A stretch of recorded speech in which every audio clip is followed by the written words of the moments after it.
At this time, I'm pleased to introduce our Toastmaster for this evening. Please welcome Ian Adams. Thank you, everybody. This evening's theme is conspiracy thinking.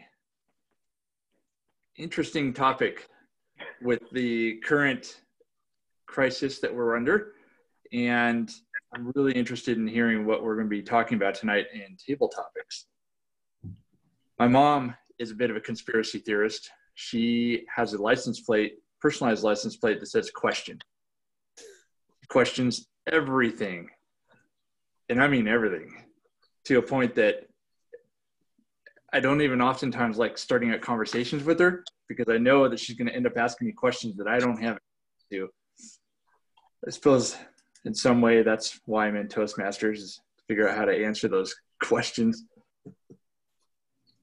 It's going to be a great night tonight. As I'm looking out my window, it looks like it's going to rain, and that makes me happy because it means I don't have to water my lawn tomorrow. We've got a speech. Looks like I'm just catching up here with the agenda. Couple of speeches tonight. Our first speaker, Steve Schwinn, and Steve will be speaking tonight with, he's doing his icebreaker speech using the new Pathways format. And Steve's a passionate individual who dives headlong into his pursuits. Today, he'll share a little bit about his passion with the hope of igniting our passions. And Steve. No, Ian, hold on a minute. You got to do general evaluator first.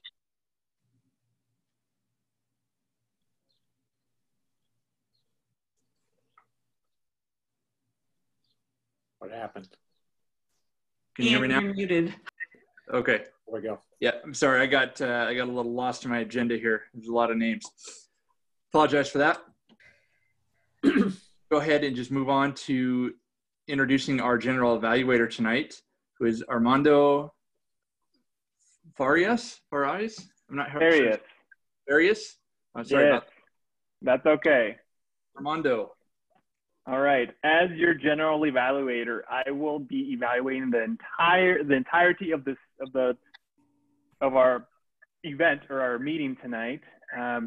But there's so much to cover, so I have a team of assistants. Evaluator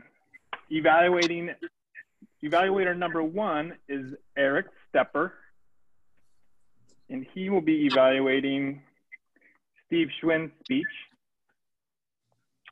Evaluator number 2 is Joyce Matheson, and she will be evaluating Vicki Chatterton. And our timer is James Reynolds. Armando, introduce each evaluator so they can talk about the speech, okay? Okay. Yeah. So Eric Stepper, you're up. Evaluator number 1. Thank you. It is my pleasure to evaluate Steve Schwinn's speech. This will be his icebreaker. The speech will be 4 to 6 minutes. This is for the group to get to know Steve and for him to give a chance for his speaking abilities about what he has naturally that is good and what maybe he needs to improve on a little bit. I will give my evaluation when called upon. Mr. Toastmaster. Evaluator. All right. And then evaluator number 2, Joyce Matheson, you are up. You muted, Joyce. Oh, good, because what I said was inappropriate. I'm kidding. Oh, someday I will remember to unmute, but in the meantime, let's talk about the speech that I will be evaluating.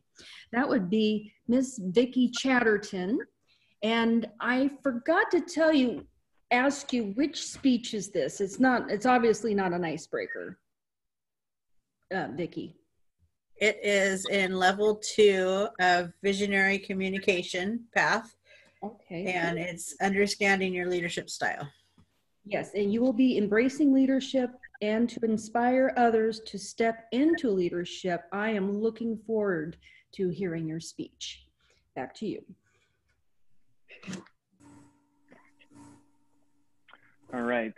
And as our timer, James Reynolds.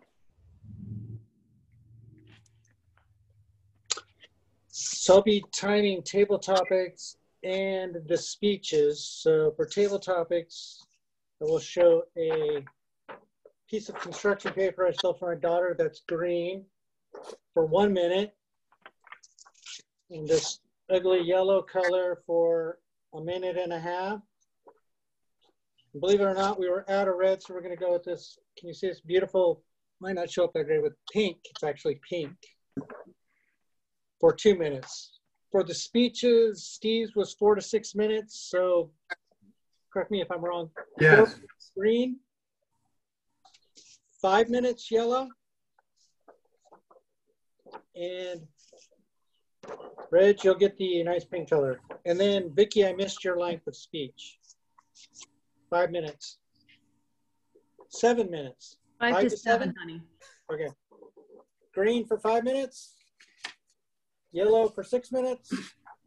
Red for 7 minutes. And I will report back at the end.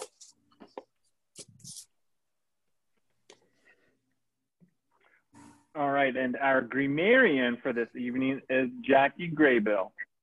Thank you, Mr. Toastmaster. I like this role, and it's been a while since I've gotten to do it. I will be paying attention to interesting grammar, fun words that I hear along the way. And speaking of fun words, our word of the day. And I'm going to share with you the word of the day. It is kerfuffle. And since it's British, can everybody see it, by the way? Yes. Okay, excellent. I just wanted to make sure the sharing screen worked. Kerfuffle. A commotion or fuss, especially one caused by conflicting views. For instance, there was a kerfuffle over the coronavirus handling, as seen in this photo. If anyone is familiar with the Enneagram, I'm an Enneagram 9. Those are the 9s of us. People on the left angry about the lockdown. People on the right angry about the opening up of the economy. It is quite the kerfuffle. Back to you, Mr. Toastmaster. Or General Evaluator. Mr. General Evaluator. All right, thank you, Jackie. And then our owl counter for this evening is Christina Stepper. Thank you, thank you. Tonight, I will be the Wizard of Oz.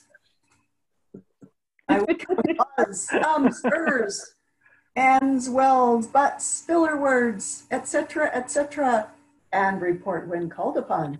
Thank you very much.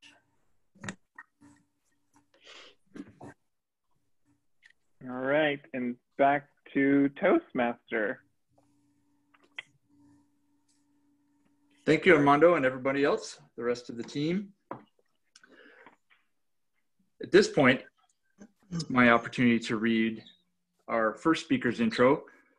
Today, Steve Schwinn is doing his icebreaker speech from the new Pathways format. And Steve is a passionate individual who dives headlong into his pursuits. Today, he'll share a little bit about his passion with the hopes of igniting our passions. Please welcome Steve Schwinn in Pursuing His Passion.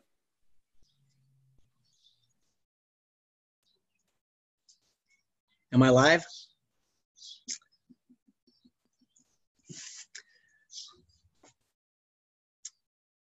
Standing in the far reaches of the arena, the bull has his head down, pawing in the earth, snorting. Wild-eyed, he's looking at the matador, holding the muleta, the red cape that incites him to his frothy fury. His one singular purpose is to find his way to that red cape and grind it into the earth and decimate it. Mr. Toastmaster and fellow Toastmasters, you may find that a dramatic introduction to one's passion. It's the image that popped into my mind when I considered how I feel about art. Since I was a small boy, I've always found myself drawing pictures, trying to create images, and always feeling frustrated about it because they never really looked like anything other than some stick figures or simple lines on paper. I couldn't develop them into something that was quote unquote believable.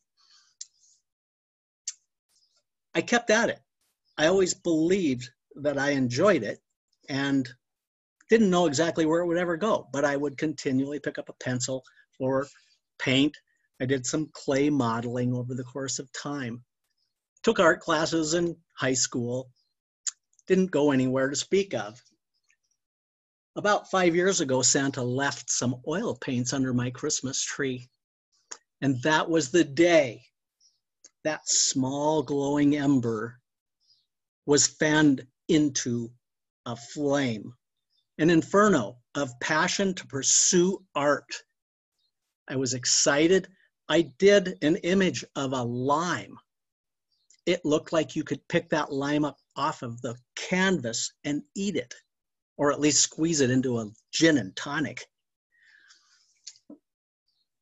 I was excited, and I have pursued it, as you all well know, continually, almost daily, and that is what has really expanded my ability as an artist.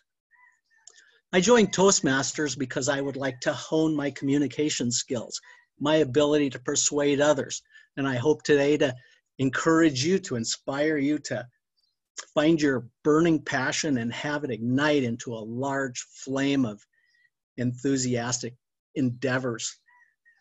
I love the notion of creating an art piece, painting away, finding that one little mark that suddenly creates the image into an explosion of believability. It's a cool thing to experience it, to have something look okay, and then that little spot on the canvas turns it into a beautiful piece. When I'm doing art, whether I'm angry, sad, mad, just generally frustrated, the minute I pick up that pastel chalk, that paintbrush, the world goes away. Subliminess fills my countenance.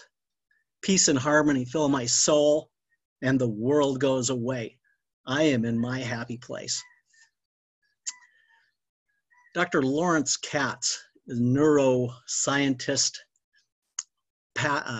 also author of the book Keep Your Brain Alive, did a lot of study and research into this whole thing of keeping your brain active. He learned through research that lack of communication of our brain cells, as opposed to them dying off, is what actually causes our brain to lose some of its mental acuity. He came up with the idea of something as simple as a color book, adult color books, to inspire and encourage growth of your mental capacity.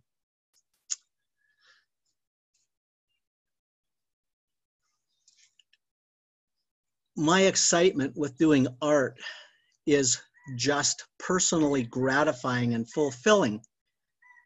The other part of my art that I love is the ability to share it with others. This is an image that I did for Renee, a friend of mine. He's always applauded my art when I put it on Facebook. He jumps up and down for me. I knew he would love this. I couldn't wait to get it loaded. I checked my Facebook every 30 seconds until I knew he would see it. And he did. Everything in caps was, "Oh, Steve, dude."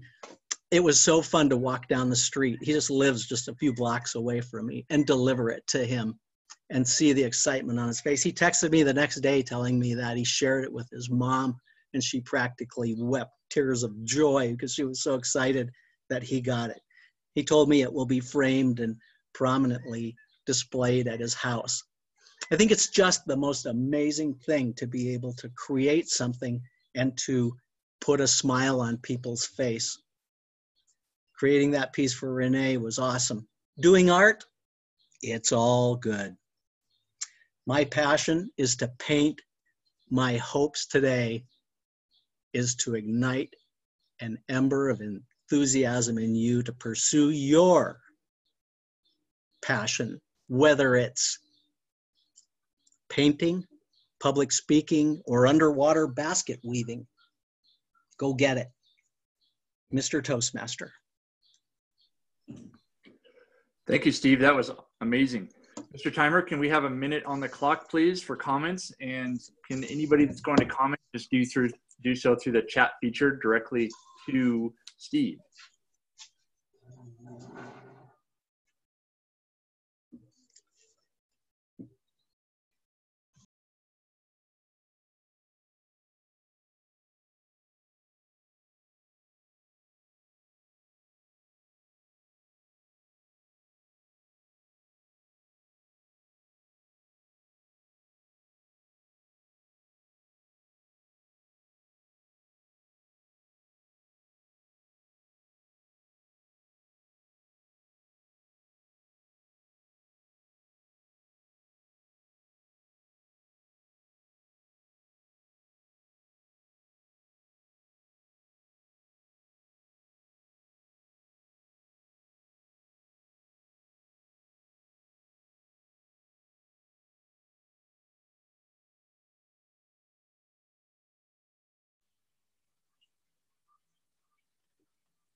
That was 1 minute. All right. Everybody wrap those comments up, please. And move on to our second speaker tonight. A woman that needs no introduction, but deserves one. Vicki Chatterton. Vicki tonight is working on her level 2 speech in the visionary communication. The title of Vicki's speech is Toastmaster Leadership. Please welcome Vicki Chatterton. Thank you, Mr. Toastmaster, fellow Toastmasters. Leadership is really interesting, that word. I don't know where I came up with how I viewed leadership, but for a long time in my life, when I would hear that word, it would be something that I did not want to be attached to. And it was, I don't know if it was from upbringing, but I always had this view of leadership as dictatorship. I don't know why that was, but it came to me that way. And I would always choose to shy away from it. Going to school, I had a group of friends, and I wouldn't say that there were any leaders in the group. We were just a bunch of misfits that would show up and get together and be with one another and accept each other as they were. I never ran for any type of office in school. That just wasn't something that I wanted to pursue. As I became a parent, I really became involved with my children's learning and their activities. And doing so, I was put in positions where I had to take leadership roles, such as the cooperative preschool had a board, and we would run the preschool because it was a nonprofit preschool and they needed people on the board in order to run it. And so I stepped up and realized that leadership wasn't as bad a thing that I thought it was going to be. And then I joined Toastmasters. And in the old legacy program, when you joined, you got 2 manuals. One was the competent communicator, and that's what I signed up for because I wanted to become a better communicator. And then they had this other one that was called competent leader. And like most people, when it came in, I kind of looked through it and put it to the side. And anybody who has seen that program probably did the same thing. But if you go into the back of your competent communicator, you found that if you wanted to achieve certain success in Toastmasters, you had to open the Competent Leader manual in order to do so. So reluctantly, I did, and I found out that there were certain steps that you had to take in order to complete this leadership manual. And then another thing happens is every year, Toastmasters says the club has to elect officers for the club. And I find it very interesting because having gone to different Toastmasters groups now, I realize that they're not all the same. District 9 is not very competitive when it comes time for leadership. It's more of, will you take this position? And my very first will you was membership for this club. And I thought, well, it says that I have to take some sort of role in the club in order to get my next progress in this manual. So I said, if anybody's not running and nobody else wants it, because I didn't want to have to, have that competition and have to run for this office, I would take it. And to my surprise, nobody else was raising their hand and saying, pick me, pick me. And so I became vice president of membership. And you know what? Our club had at least 20 members. We didn't hold a open house. We just had all this membership. And so I was thinking, wow, I did pretty good at membership. So I did it another year for the club. And then I found out that if I wanted to become a distinguished Toastmasters, which was my personal goal, that I would have to have a role in leadership in the district. And so I went through all of the different roles in leadership and found that area director is one of my favorites, because an area director, you get to go to other clubs and see how they're doing it. And the thing about Toastmasters that I love is the core is the same, but each Toastmasters club has what I call secret sauce. Because if you go to a McDonald's, or Toastmasters is compared to McDonald's a lot of the time, and McDonald's has a university where they teach owners and personnel how to make it work. Well, Toastmasters has the same thing.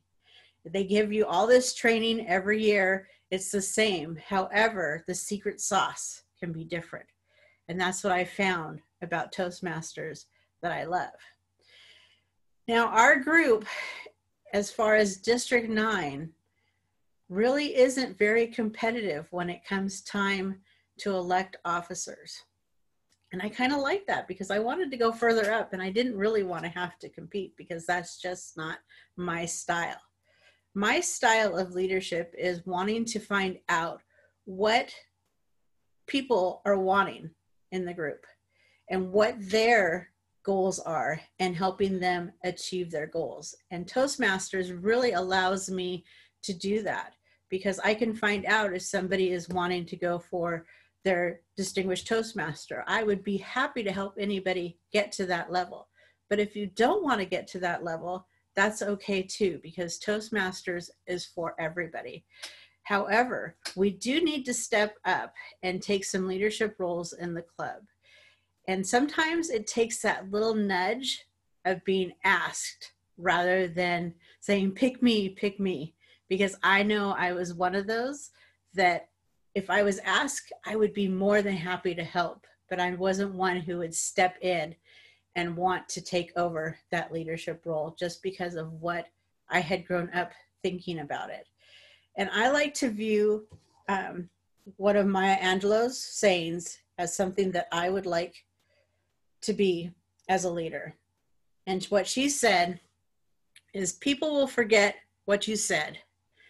People will forget what you did, but people will never forget how you make them feel.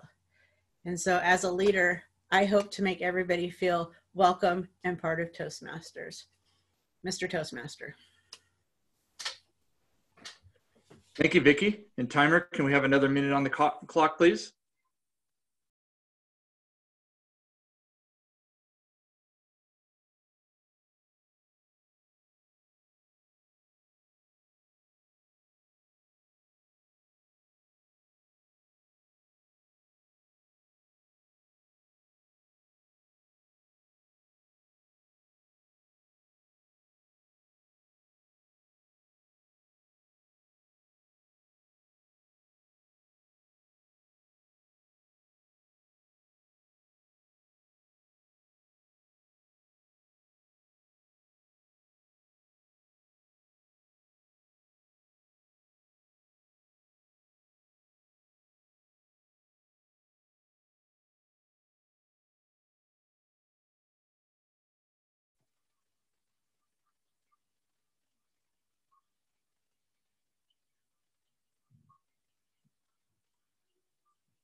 That is 1 minute, Mr. Toastmaster.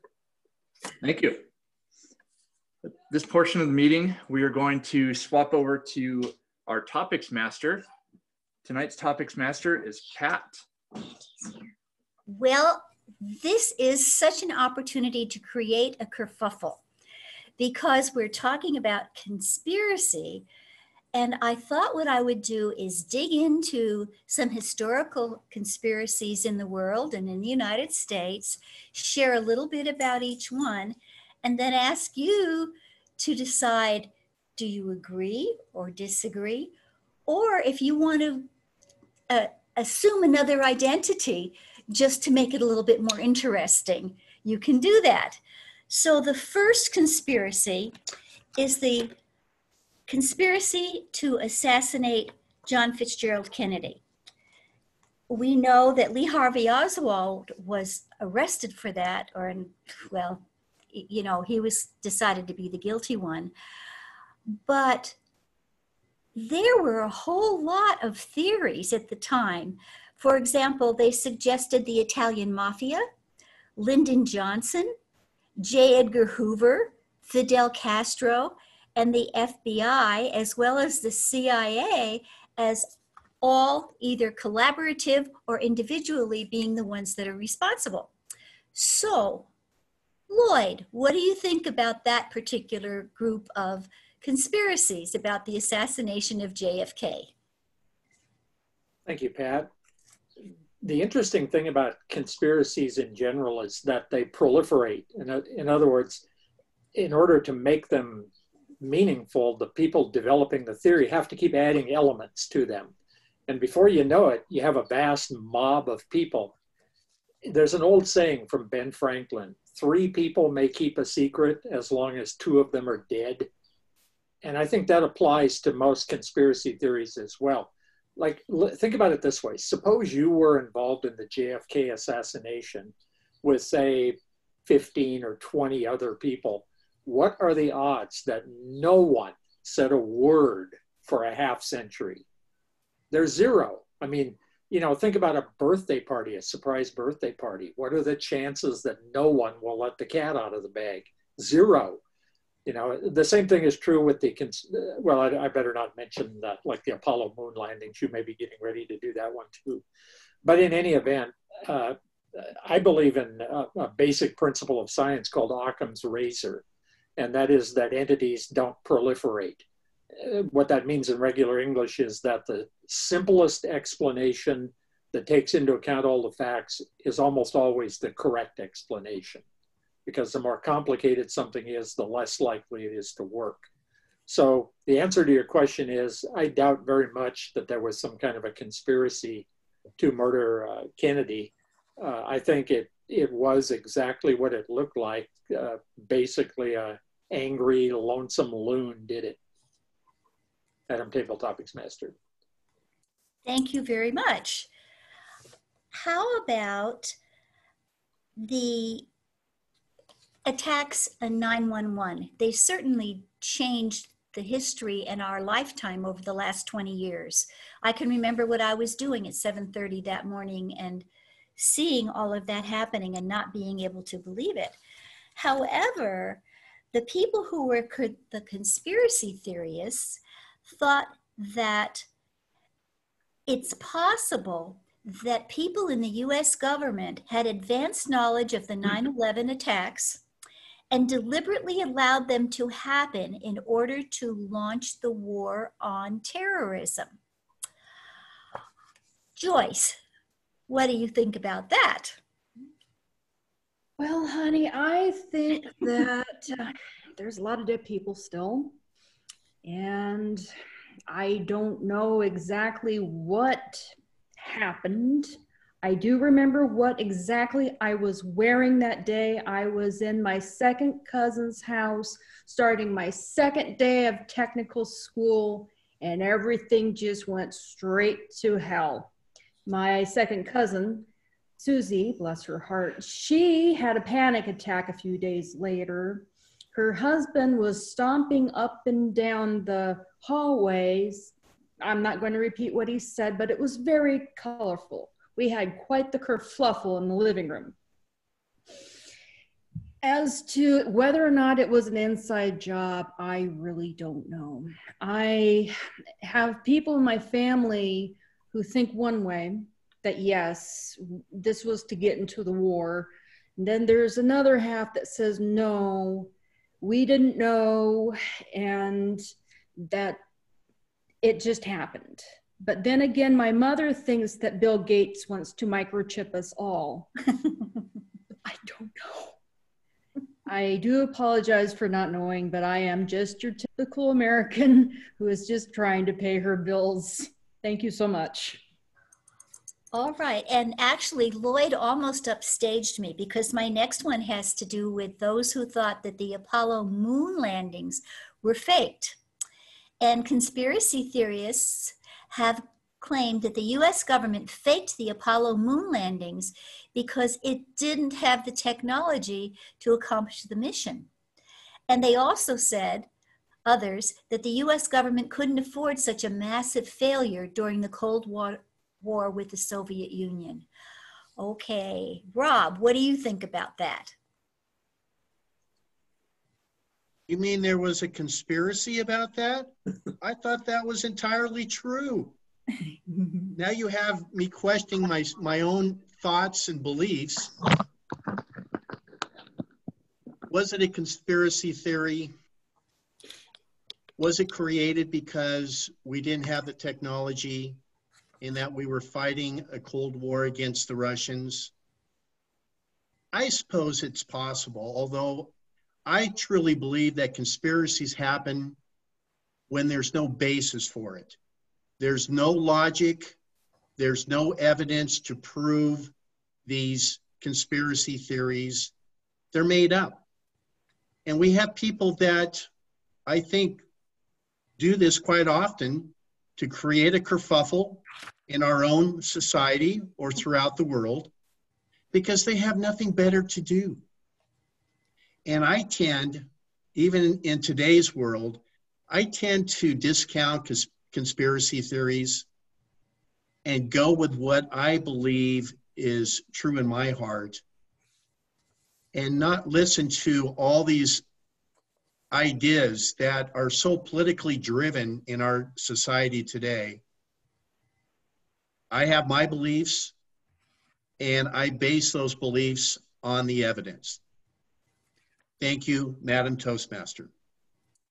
Well, digging deeper and maybe in the sense of creating even more kerfuffle, how about the UFO conspiracy? Area 51 is what it's known as, and the Men in Black.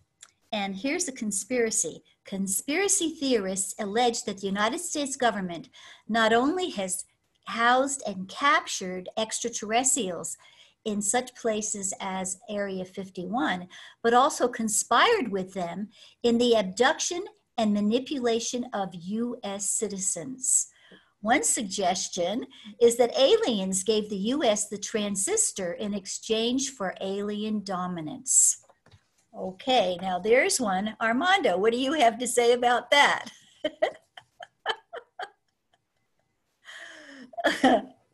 Wow. I'm going to, the thing with conspiracies are you may believe one thing and be very adamant that what you believe is true, and that's completely fine. What I find really interesting is if you go down that rabbit hole to understand why those conspiracies exist, you begin to see why people believe that. So it gives you the opportunity to really see the moon landing, the Area 51, and get a glimpse into those people's minds as to why they believe the way, or why they think the way they do. And as you do that, you start to realize, okay, it's kind of believable. I can see why you would think that. I can see why you would understand or believe the thing that you're reading. So in the end, it's really, it comes down to, like Rob said, what you believe and what you believe in your heart. And whatever you seek to find is what you will receive. There's a lot of people out there, and maybe I'm going to rain on Pat's parade about the world being flat. But I've looked into it, and I can understand why somebody would believe that. So it's very interesting to see both sides. I'm a very open-minded person, and I like to see kind of what's out there so I can understand more. Madam Table Topics Master, back to you. Thank you very much. The earth is flat. We need to think about that a little bit. But here's one that's a little bit more insidious, that secret organizations control the United States. There have long been theories from the beginning of our history that there were secret organizations that indeed held the power over our country. For example, the so-called Zionists are supposedly bent on controlling the world, as are the Illuminati and the Freemasons. And these clandestine groups also are designed or identified as being the owners of private banks, particularly those involved with the Federal Reserve System of the United States. So now that's an interesting thing. Mary, what do you think about that?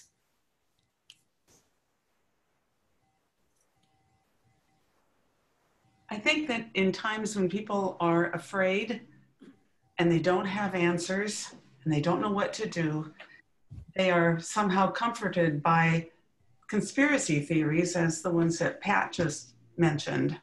It gives them answers. It gives them something to be angry about. And at the same time, there's nothing they can do about it because they are powerless to stop these big organizations. We can't penetrate them.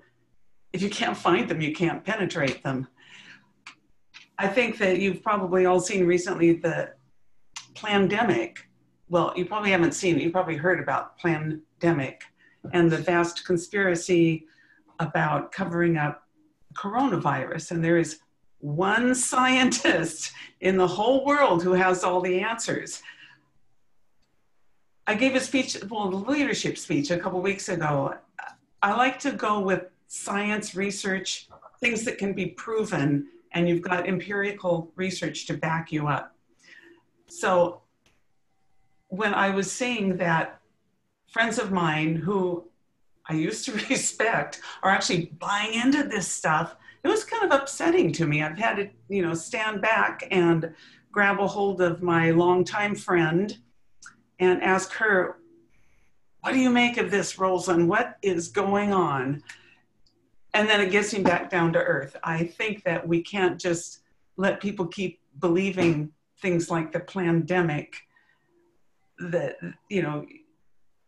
sometimes we say, oh, well, I can see how they would think that. And yeah, I guess, maybe there's something to it.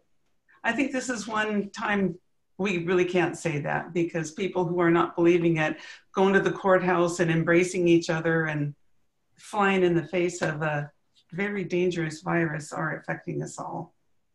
So some conspiracy theories are maybe harmless. I think this one is not. Thank you. Here's a very contemporary one. People who believe in climate change as being the result of human behavior and people who deny climate change altogether. Ian, What do you think? Denier or proponent of climate change? This is a topic I've thought a fair amount about, and a lot of it has to do with the fact that I work for Chelan PUD, and I work in our Fish and Wildlife Department. So much of what I deal with on a day-to-day basis is natural resources. I also am and always have been a fan of history and geology. And in my studies of geology long ago, we talked about how the climate was so much different where we are now. We talked about how at one point Wenatchee was a tropical area versus the desert that it is now. And that's a result of climate change. No doubt in my mind that humans are changing the climate, that it's inevitable. Simple acts such as mowing down small stands of trees to put in subdivisions, things like that, have an impact on climate. Many of the impacts are micro impacts, such as, for instance, in that last example, as you mow down a small stand of trees, a ecosystem for wildlife and bugs are now displaced. You now have affected the climate in some very small way. And when you do that time and time again, thousands and thousands of times again on a daily basis, you end up having a pretty substantial impact on the climate. I do think that the Earth is changing. I don't believe that the Earth is changing solely because of human influences. Many of them are natural geologic processes that we have zero control over, but we are contributing to some form of climate change on our own. Thank you, Mr. Topics Master. All right, thank you very much. I think we have time for one more. Let's go back into history. There is a theory that John Wilkes Booth, who was the one who assassinated President Lincoln, was not killed. The story is that he escaped after committing the deed, that he was gone for about 12 days, and he was finally found in a barn, and he was shot dead by an army sergeant. But the theory was proposed that the person who was shot wasn't John Wilkes Booth, that he escaped out to Texas, where he lived out his life, changed his name, and lived until 1903. And the other part of that theory is that Andrew Jackson paid him to do it so he could get rid of Lincoln and that he could become president. So, Jackie, what do you think about that theory? I knew you were going to call on me. Somehow I knew. I have never heard that theory. It's fascinating. I've heard of all the other theories, but this one I had never heard of before. The interesting thing is I lived in Tennessee, and Andrew Jackson is very, very prominent in Tennessee. Mm-hmm. I've had the opportunity to visit it's called the Hermitage, and it's where he lived a little bit outside of Nashville. Just this gorgeous, gorgeous estate. And I've read a little bit about his wife and what happened to her and their relationship. And I kind of feel a little bit ambivalent about Andrew Jackson. He was good in some ways and not good in other ways, but it's an interesting posit that he could have been behind Lincoln's assassination. I feel like I'm going to need to look that up now because I've never heard of it. But thank you for broadening my horizons, Madam Toastmaster. Back to you. Thank you. Well, I think that pretty much consumes our time, but I'd like to leave you with a final thought for a historical weird one. There is a conspiracy theory that Queen Elizabeth I, the Virgin Queen, who was queen for a very long time, was actually a male who spent his or her entire life in drag. You talk about things that make your jaw drop. think about that one as my parting part of this evening.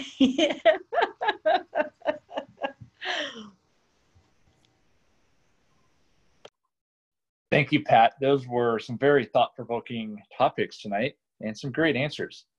A couple of those conspiracies I had not heard of, including that last one, which didn't make my jaw drop, but it definitely put a smile on my face. At this point of the meeting, I'd like to turn it over to our general evaluator to see how the meeting is shaped up tonight. Armando, would you please take it off?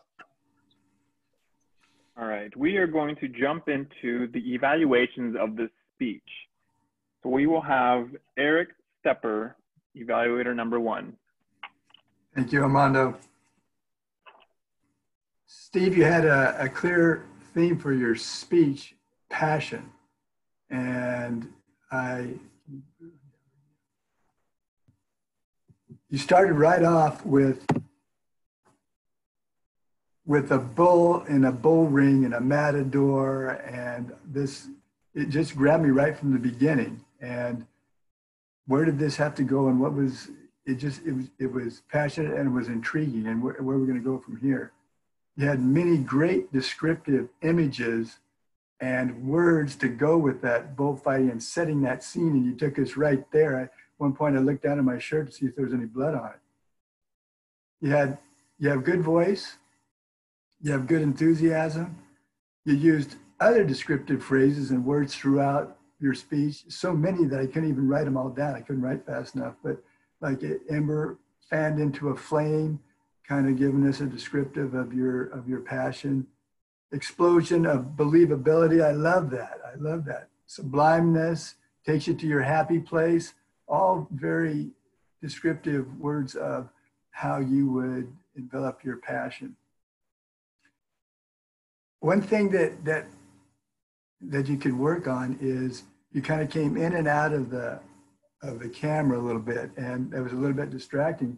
But otherwise, you were very comfortable with this Zoom setting, and that didn't seem to distract you at all. You seemed to relish this environment. Probably the best thing that I enjoyed about your speech is that your passion came through, and it came through in this subset of arts in its various different ways, drawings and paintings and the other types.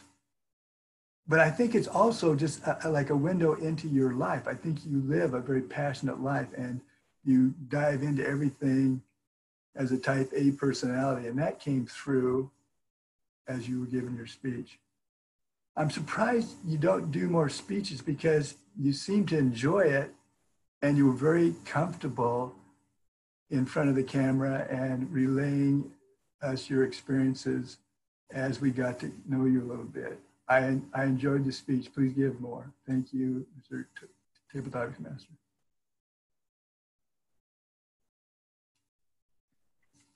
Great. Thank you, Eric. Our evaluator number 2, Joyce, you are up. Yay! I have to say that the tone of the speech, I felt enlivened by the tone of what you were saying. It was so relatable to me. When I was going to school, I was the one hiding in the corner, did not want to volunteer for anything. This hit me so hard. I thought, wow, this is, if we were in the same school, we would have been friends. But with my social anxiety, it's hard to say whether or not that'd be true. I did hide in a lot of corners, but enough about me.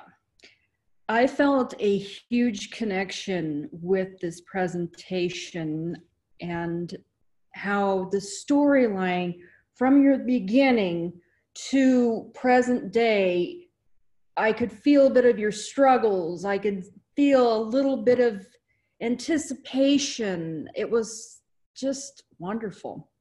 I would, however, work on and I'm in the same boat as you.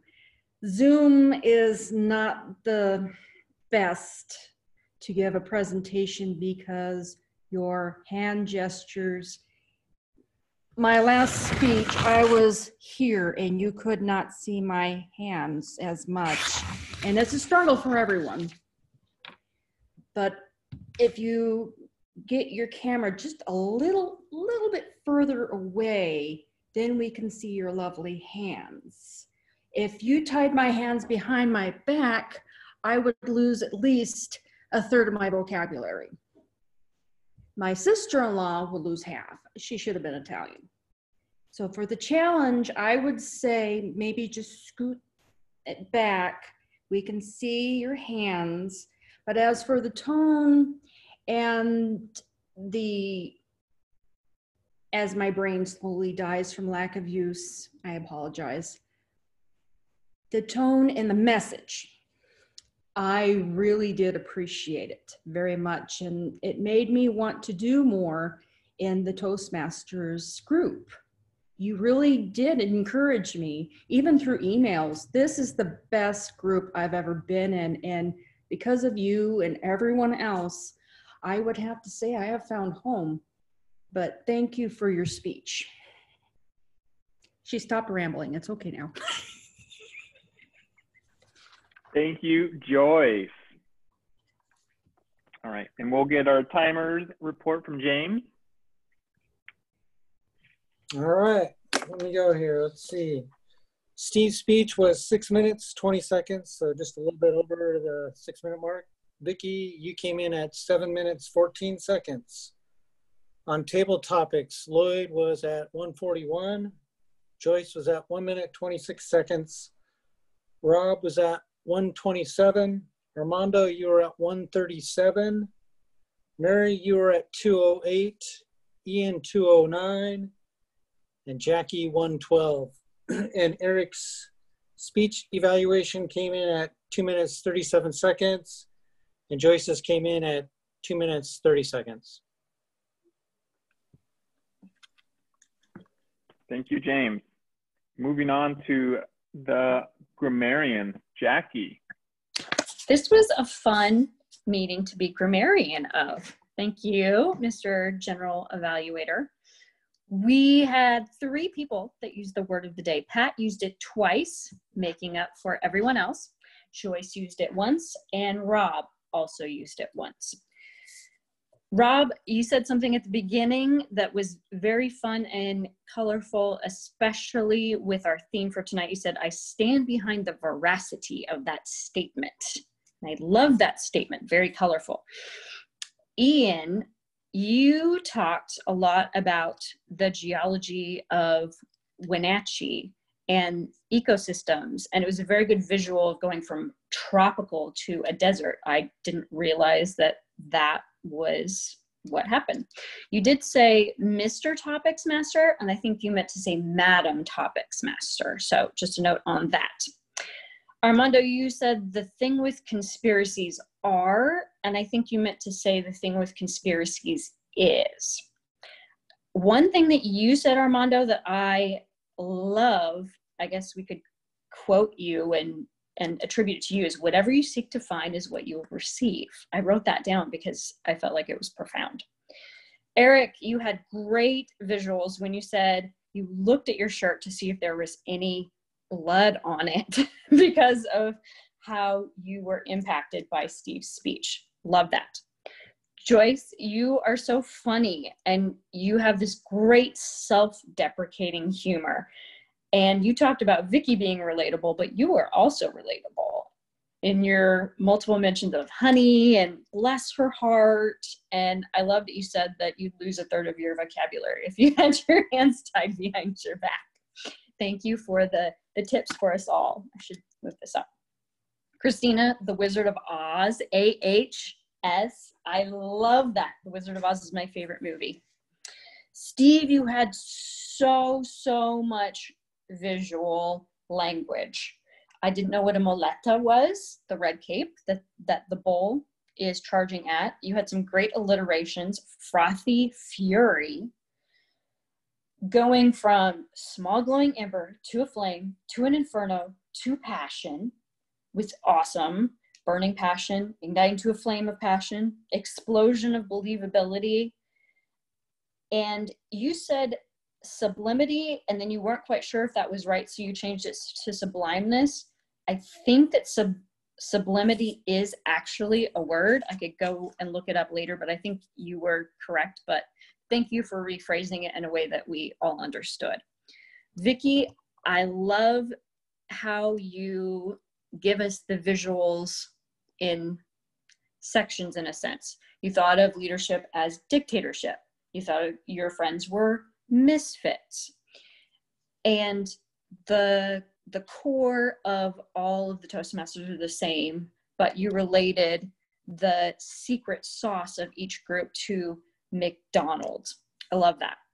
Pat, it was fun that you said that we could assume another identity if we wanted to. Some great words that you used were insidious and contemporary. I think you said theorist, and I think you meant to say theorist.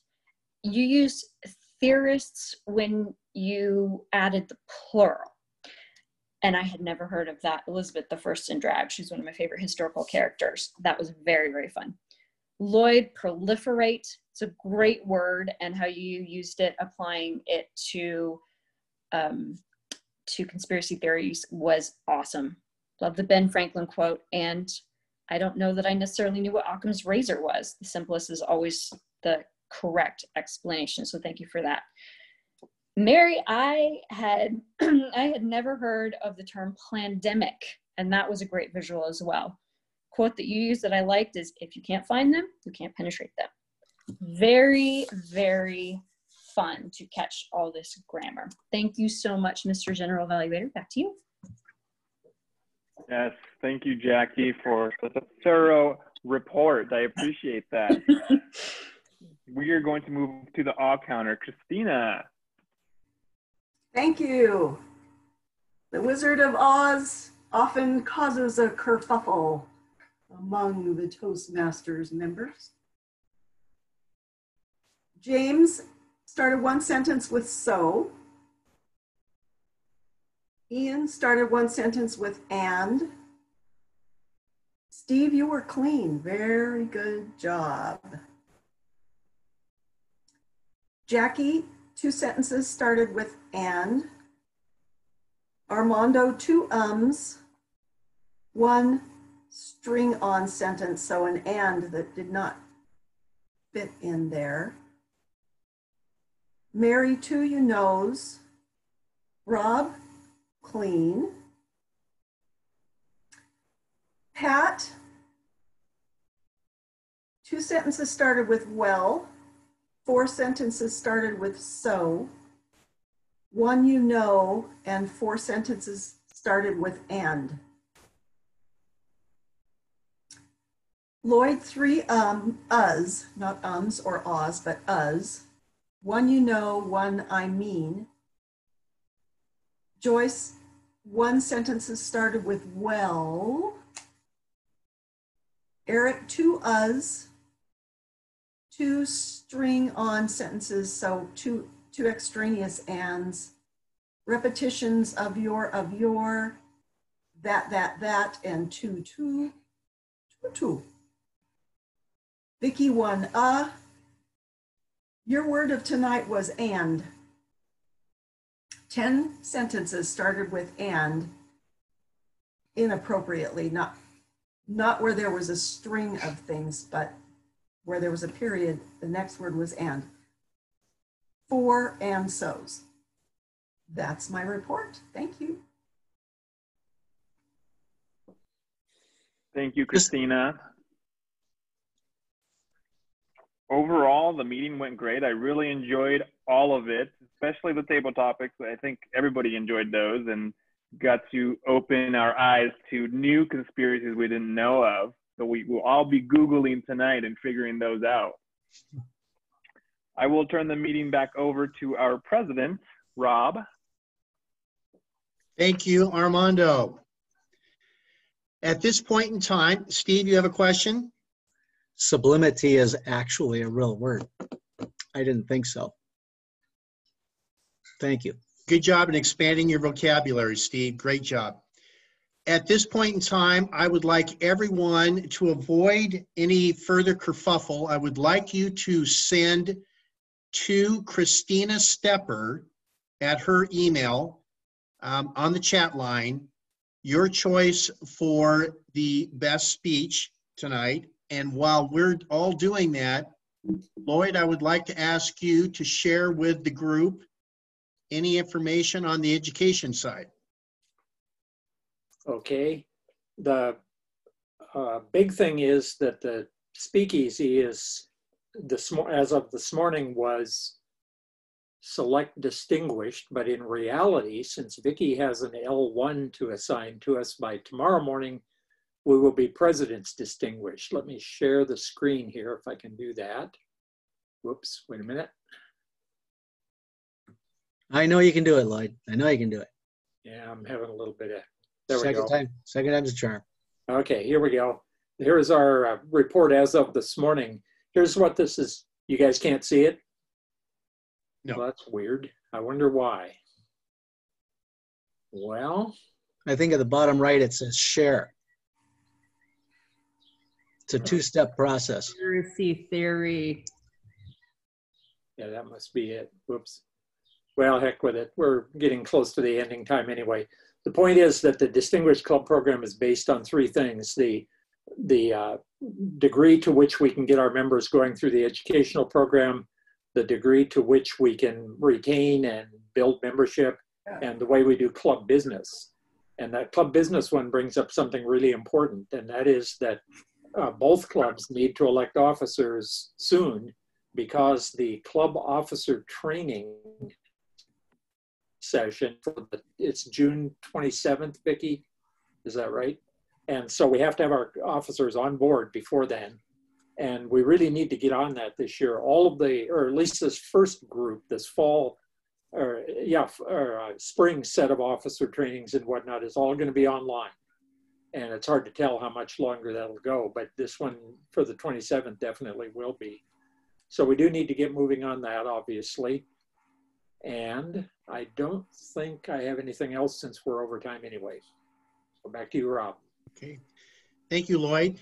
So do we have a winner this evening, Christina or Eric? We do have a winner. Congratulations, Steve Schwind. Yay, Steve! Yay. Well done, Steve. Well, we are a little bit over time. If anyone has any last minute thing to share for the benefit of the group, otherwise, I will adjourn the meeting, and I look forward to